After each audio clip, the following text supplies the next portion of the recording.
Bismillah ar-Rahman ar-Rahim, wa salatu wa salam ala ashraf al-mursalin. Mes chers frères, mes chères sœurs, assalamu alaikum wa rahmatullahi wa barakatuh. Beaucoup de gens disent nous invoquons Allah, mais il ne nous exauce pas. Et ils se réfèrent à la parole d'Allah subhanahu wa ta'ala, qui est la vérité, dans le verset 186 de Surat al-Baqarah.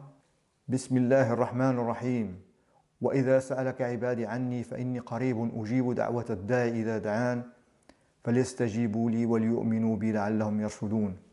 des traductions est quand mes serviteurs t'interrogent sur moi, alors je suis tout proche.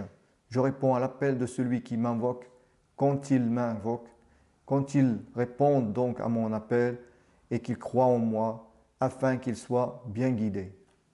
Et puis nous avons un autre verset qui est le verset 60 de Surat Ghafir. Bismillah ar-Rahman ar-Rahim. Wa qala rabbukum ud'uni astajib lakum. L'une des traductions. Et votre Seigneur a dit, invoquez-moi, je vous répondrai. Ceux qui par orgueil se détournent de mon adoration entreront bientôt dans l'enfer, humiliés. Ainsi, l'homme dit qu'Allah nous promet d'exaucer nos prières si nous l'invoquons. Mais moi, je prie beaucoup et rien de ce que je demande ne se réalise.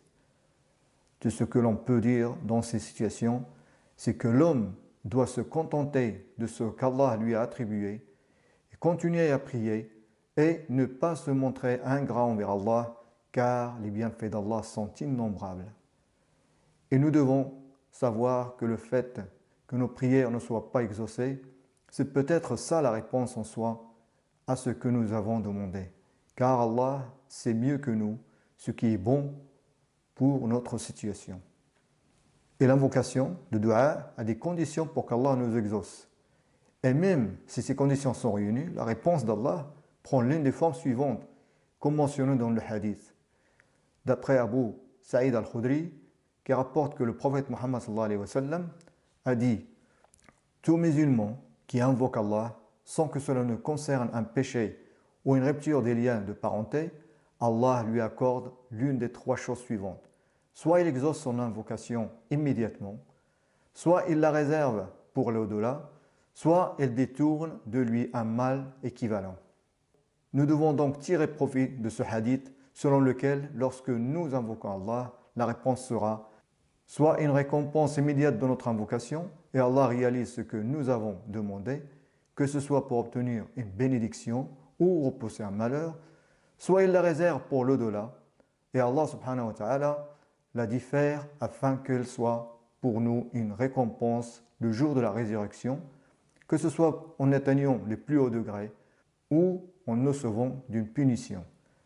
Soit elle détourne de nous un mal équivalent à notre demande. Donc pour conclure, lorsqu'on invoque Allah, il faudra respecter les conditions indispensables pour faire ces invocations et choisir les meilleurs moments pour le faire, par exemple lors des prosternations du sujoud dans la salat, et surtout être impatient et faire confiance au choix d'Allah subhanahu wa ta'ala. Barakallahu fikum et qu'Allah vous protège. Wassalamu alaikum wa rahmatullahi wa barakatuh.